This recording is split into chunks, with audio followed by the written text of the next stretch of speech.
এই দেখো গাইস, বটবটি আলু ভাজছি। তো অবশ্যই করে তোমাদের কাছে শেয়ার করব। তো বটবটি আলু ভাজা দিয়ে রুটি খাওয়া যায়, গরম ভাত খাওয়া যায়।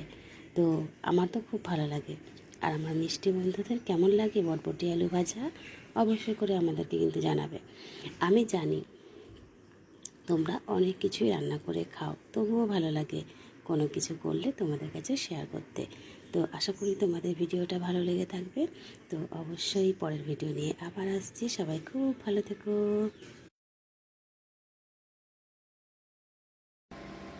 এই দেখো গাইস, রেডি হয়ে গেল বটবটি আলু ভাজা। তাহলে বুঝতেই পারছো সকালে আমরা কি করলাম।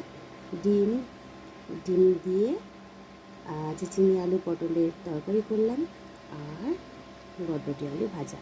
তো অবশ্যই করে তোমাদের কাছে শেয়ার করো। ভিডিওটা ভালো লেগে থাকলে পাশে থেকো তোমরা, আর সবসময় একে অপরের পাশে থেকে।